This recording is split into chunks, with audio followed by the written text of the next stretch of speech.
brought to you by Palvi Agrico. आता शेतीसाठी जे काही लागणार ते घरपोच मिळणार, तेही मोबाईलच्या एका क्लिकवर. नमस्कार, मी अभिजित करंडे. मुंबई तकच्या सेंटर पॉईंटमध्ये आपल्या सर्वांचं स्वागत आहे.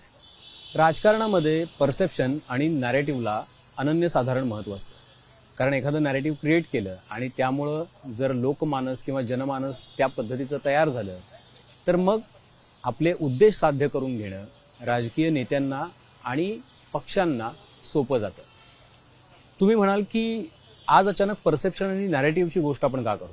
त्याचं कारण आहे महाराष्ट्रामध्ये घडलेली एक अशी घटना ज्यामुळं महाराष्ट्राचा राजकीय परीघ जो आहे तो 360 अंशांनी बदललेला आपल्याला बघायला मिळतो.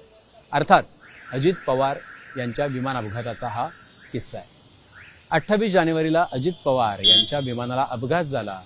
बारामतीच्या एअरस्ट्रीप जवळ ते विमान क्रॅश झालं. त्यानंतर त्यात स्फोट झाले आणि त्यामध्ये अजित पवारांसह 5 जण मृत्युमुखी पडले.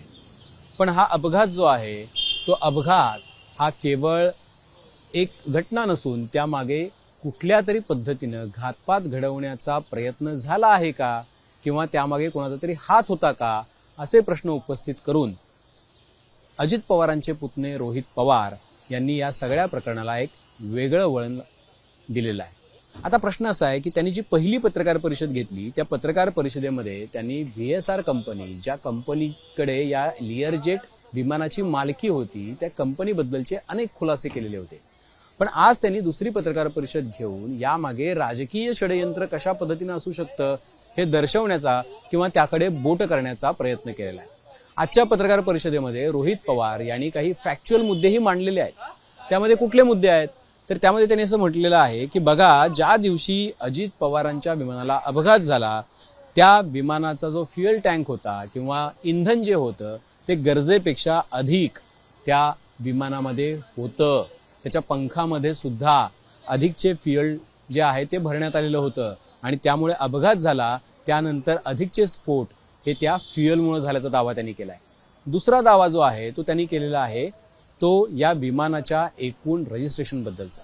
ते असं म्हणतायत की आधी विमान जे आहे ते रजिस्टर करण्यात आलं भारतामध्ये आणि मग त्याची सगळी प्रक्रिया पुढं घेण्यात आली.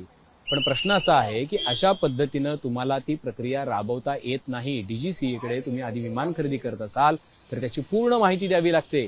पण या केसमध्ये सगळा प्रकार उलटा झाल्याचा त्यांचा दावा आहे. तिसरा मुद्दा काय आहे तर तिसरा मुद्दा आहे तो म्हणजे या विमानाच्या इंजिनच्या फिटनेसचा. त्यांचं असं म्हणणं आहे की एखादं विमान, लिअरजेट विमान ज्या वेळेला अवकाशामध्ये भरारी घेतं त्यावेळेला त्याच्याकडे 5000 तासांपर्यंत फ्लाईंग करण्याची कॅपॅसिटी त्याच्यामध्ये असते. पण रोहित पवार यांच्या दाव्यानुसार या विमानानं 8000 पेक्षा अधिक तासांचं फ्लाईंग केलेलं होतं. म्हणजे त्या विमानाचं इंजिन जे आहे ते आधीच वीक झालेलं होतं असा त्यांचा दावा आहे.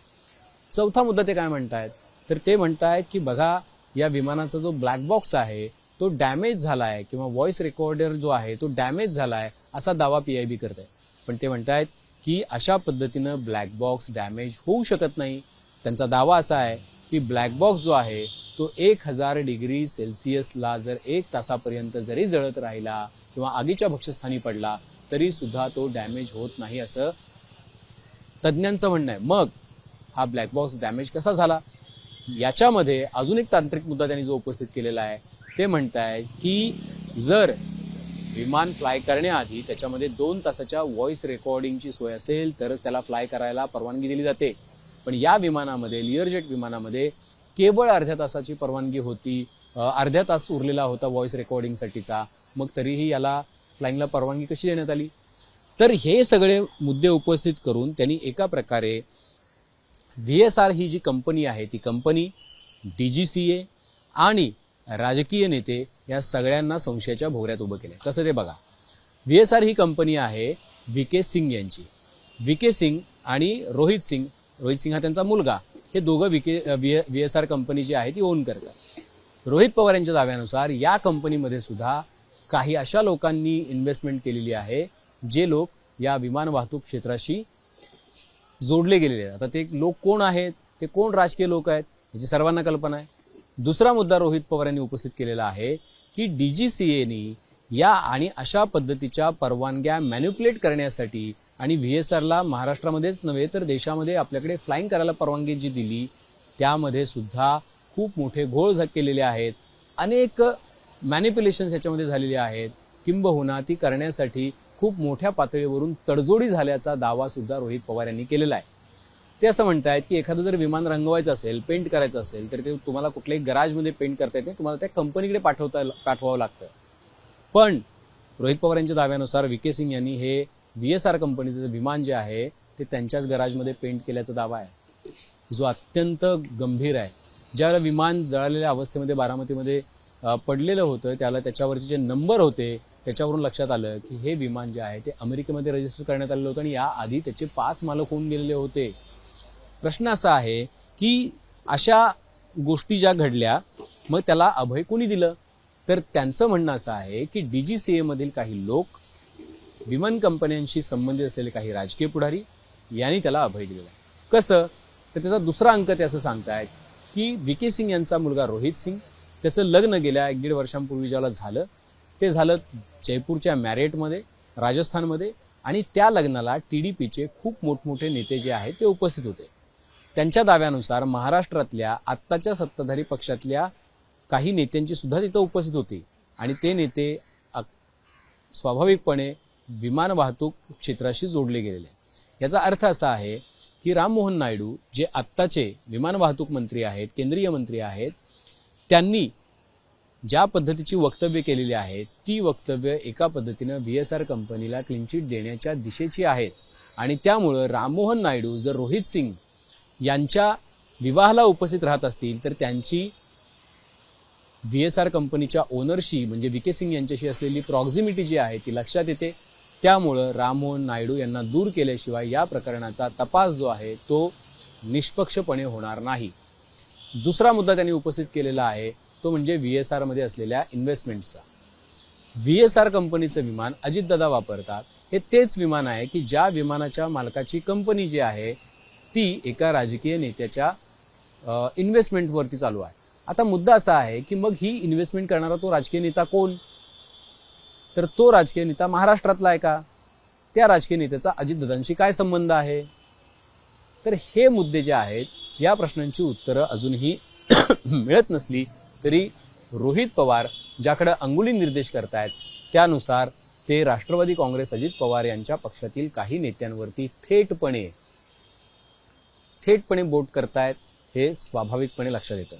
तिसरा मुद्दा हा आहे त्यातला की जर अशा पद्धतीच्या घटना घडत असतील तर याची चौकशी होणार कशी? आता त्यांचा दावा असा आहे की याची चौकशी निष्पक्षपणे पातीपणे होऊ शकत नाहीये, म्हणूनच तुम्ही एक गव्हर्निंग बॉडी नियुक्त करा की ज्यामध्ये कोण असेल, ज्यामध्ये असतील काही खासदार, लोकसभेचे विरोधी पक्षनेते, त्यानंतर पवार कुटुंबातले काही व्यक्ती, सत्ताधारी पक्षातले काही लोक, विरोधी पक्षातले काही लोक, आणि त्यांची गव्हर्निंग बॉडी नेमून त्यांना ही चौकशी जी आहे ती मॉनिटर करू द्या, तरच यातलं सत्य बाहेर येईल असं रोहित पवार यांचं म्हणणं आहे. त्याच्या पुढे जाऊन त्यांनी एका वेगळ्या गोष्टीला सुद्धा हात घातलेला आहे आणि ती गोष्ट आहे विलिनीकरण. विलिनीकरण का? तर या सगळ्याच्या मुळाशी जी गोष्ट सुरुवात झाली ती विलिनीकरणापासून झाली. कारण विलिनीकरणाची चर्चा आधी सुरू झाली आणि अपघात आहे की घातपाती चर्चा नंतर सुरू झाली. ज्यावेळेला विलिनीकरणाची चर्चा सुरू झाली त्यावेळेला रोहित पवार किंवा बाकीच्या जयंत पाटील, शशिकांत शिंदे, अनिल देशमुख या नेत्यांनी सांगितले की ती अजित पवारांची शेवटची इच्छा होती. त्यावरती सुनील तटकरे म्हणाले की ती त्यांची शेवटची इच्छा होती तर ते आम्हाला कसं नाही माहिती, आम्ही त्या चर्चांमध्ये का नव्हतो, किंवा कुठल्या पक्षाचं कुठल्या पक्षामध्ये विलिनीकरण. त्याच्याबद्दल रोहित पवारांनी आज थेटपणे वक्तव्य केलेलं आहे की अजित पवारांशी आमची काय चर्चा झाली हे आम्हाला माहिती होतं, आमच्याकडे त्याचे पुरावे आहेत. जयंत पाटील यांच्या घरी मिटिंग झाल्या, 14 पैकी 11 मिटिंग ज्या जयंत पाटील यांच्या घरी झाल्या तिथले CCTV फुटेज, त्याचे व्हिडिओज, त्या मिटिंगची जे मिनिट्स आहेत ते सगळं याचे पुरावे देण्यासाठी आपल्याकडे पुरेसं आहे. त्यांच्या दाव्यानुसार रोहित पवार यांच्या दाव्यानुसार ज्या मिटिंग झाल्या त्या मिटिंगमध्ये असं ठरलंही होतं की सुनील तटकरेंऐवजी एकत्रित राष्ट्रवादीचे प्रदेशाध्यक्ष हे डॉक्टर अमोल कोल्हे असणार होते. आणि त्यामुळंच मला असं वाटतंय की ज्या पद्धतीनं हे सगळं प्रकरण एका घात की अपघात या चर्चेवरून राजकीय वळण घेण्याच्या दिशेने निघालेलं ज्याला दिसतंय त्यावेळेला त्यामागे काही चेहरे जे आहेत ते प्रामुख्यानं समोर येत आहेत. आणि म्हणून आता प्रश्न असा उपस्थित होतो की ज्या वेळेला रोहित पवार हा दावा करतायत की अशी चर्चा झाली होती आणि अशी चर्चा झाल्यानंतर दोन गोष्टी घडणार होत्या, म्हणजे जर विलीनीकरण झालं असतं तर एक गोष्ट घडली असती ती म्हणजे एक तर शरद पवार यांचा राष्ट्रवादी पक्ष हा सरकारमध्ये म्हणजे एनडीएमध्ये सामील झाला असता, किंवा दुसरा की अजित पवार हे बाहेर पडून लोकांची लढाई लढली असते असं रोहित पवार यांचं म्हणणं आहे. या दोन्ही गोष्टी ज्यांना नको होत्या ते लोक यामध्ये आहेत का? म्हणजे ज्यांना एनडीएचे इंटरेस्ट सर्व करायचे होते किंवा प्रोटेक्ट करायचे होते ते सुद्धा या सगळ्यामध्ये त्यांची काय भूमिका आहे असा सवाल जो आहे तो रोहित पवार यांनी उपस्थित केलेला आहे. मुद्दा असा आहे की रोहित पवार यांनी 2-3 मागण्या केल्यात. एक तर गव्हर्निंग बॉडी नेमा त्याच्याकडून चौकशी करा. दुसरी त्यांची मागणी आहे की VSR लिअरजेट जे आहे, VSR कंपनीचं लिअरजेट ते वापरू नका कुणीही, कुठल्याही मंत्र्यांनी नेत्यांनी, कारण ती विमानं जी आहेत ती योग्य क्षमतेची योग्य लायकीची विमानं नाही आहेत फ्लाय करण्यासाठी. तिसरा जो मुद्दा आहे की VSR कंपनीवर तात्काळ कारवाई करण्यात यावी, हा तिसरा मुद्दा त्यांनी मांडलेला आहे. आणि सर्वात महत्त्वाचा मुद्दा जो मांडलेला आहे तो हा की ज्या वेळेला आम्ही अजित पवारांचा मृत्यू हा अपघात आहे की घातपात आहे याबद्दलची माहिती गोळा करतोय, त्याला भाजप आम्हाला ट्रोल का करतोय असा सवाल रोहित पवार विचारतायत. त्याचं कारण असं आहे की भाजपमधल्या काही भाजप समर्थक काही ट्रोल मंडळींनी रोहित पवार यांच्यावरती काही ट्विट्स केलेले होते आणि त्या ट्विट्सचा दाखला देत रोहित पवार यांनी हा प्रश्न उपस्थित केलेला आहे की भाजपचे नेते याला खतपाणी घालतायत का? कदाचित त्यांचं असं म्हणणं आहे की मुख्यमंत्र्यांनी याची कल्पनाच नाहीये की हे काय करतायत भाजपचे लोक. पण जर अशा पद्धतीचं एक जनमानस तयार झालं की रोहित पवार त्यांच्या काकांच्या किंवा राज्याच्या उपमुख्यमंत्र्यांच्या मृत्यूचं सत्य शोधण्याचा प्रयत्न करतायत तर त्याला भाजप ट्रोल का करतंय याचा अर्थ भाजपचे यामध्ये काही इंटरेस्ट आहेत का असं लोक विचारतील, असं म्हणून रोहित पवार यांनी त्याला एक वेगळं वळण देण्याचा प्रयत्न केलेला आहे. आणि म्हणून मी म्हटलं की बघा, राजकारणामध्ये परसेप्शन आणि नॅरेटिव्हला खूप महत्त्व असतं. अजित पवार यांचा अपघाती मृत्यू झालाय का? झालेला आहे. DGCAला प्राथमिक अहवाल देण्यासाठी नियमानुसार 1 महिन्याचा वेळ दिला जातो. तो 1 महिना पूर्ण झालाय का? नाही झालाय. त्यामुळे प्राथमिक अहवाल आलाय का? तर नाही आलाय. दुसरी महत्त्वाची बाब, मग प्राथमिक अहवाल येण्याआधीच ब्लॅक बॉक्समध्ये ज्या गोष्टी आहेत किंवा ब्लॅक बॉक्स डॅमेज झालाय हे जे सांगण्यात आलं विमान वाहतूक मंत्रालयाकडून, तर ती जी माहिती आहे तर ती दिशाभूल करणारी आहे का? किंवा ती माहिती चुकीची आहे का? किंवा त्या माहितीचा आणि आताच्या सगळ्या गोष्टींचा काही संबंध आहे का? तर ह्याची सुद्धा तपासणी होणं गरजेचं आहे.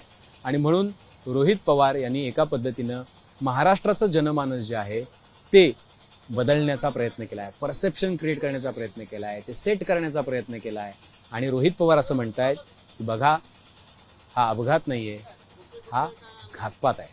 आणि याच्या मागे काही राजकीय लोक आहेत की ज्यांचे इंटरेस्ट हे विमान वाहतूक कंपन्यांशी आणि पर्यायानं विमान वाहतूक क्षेत्राशी निगडीत होते. आणि म्हणून हा प्रश्न उपस्थित होतो की आता रोहित पवार यांनी हे जे प्रश्नचिन्ह उपस्थित केलेलं आहे त्याचं उत्तर कोण देणार? विमान वाहतूक मंत्रालय जे राममोहन नायडूंच्या ताब्यात आहे त्यांची गच्छंती होणार का? DGCA आणि श्वेता सिंग ज्यांचा उल्लेख रोहित पवार यांनी केला त्यांची चौकशी, DGCAच्या अधिकाऱ्यांची ज्यांनी ह्या VSR कंपनीला इतक्या सगळ्या परमिशन्स फटाफट दिल्या, अनफिट असलेलं फ्लाईट जे आहे ते वापरायला किंवा फ्लाय करायला परवानगी दिली, त्याची चौकशी होणार का? आणि तिसरा मुद्दा, अशा नेत्यांची चौकशी होणार का की जे नेते रोहित पवार यांच्या दाव्यानुसार या कंपन्यांशी निगडीत आहेत किंवा यांचा प्रत्यक्ष किंवा अप्रत्यक्ष काहीतरी संबंध आहे. आणि या प्रश्नांच्या उत्तरांमध्येच महाराष्ट्राचं पुढचं राजकारण जे आहे ते दडलेलं आहे. त्यामुळे रोहित पवार अजून 2 दिवसांनी नवे खुलासे घेऊन येणार आहेत. त्याला अजून आपल्याला याबद्दलची चर्चा करावी लागेल. जोपर्यंत या सगळ्या प्रकरणाचं गूढ उकलत नाही तोपर्यंत महाराष्ट्रभर याचा संशय कायम असणार आहे. लोकांच्या मनामध्ये तो एक उद्वेग असणार आहे. त्यामुळं तुमची काय मतं आहेत? रोहित पवार यांची पत्रकार परिषद तुम्हाला कन्व्हिन्सिंग वाटते का? जे दावे अजित पवार यांच्या पक्षाकडून केले जात आहेत ते तुम्हाला योग्य वाटत आहेत का? आणि भाजपकडून रोहित पवारांना का ट्रोल केले जात आहे याबद्दलची तुमची जी काही मतं असतील तर ते निश्चितपणे तुम्ही कमेंट बॉक्समध्ये नोंदवा. बेल आयकॉनवरती क्लिक केलं तर अपडेट्स मिळत जातील. आणि सर्वात महत्त्वाचं म्हणजे मुंबई तकचं YouTube चॅनल सबस्क्राईब करायला विसरू नका. आजच्या सेंटर पॉईंटमध्ये इथं थांबतोय. पाहत राहा मुंबई तक.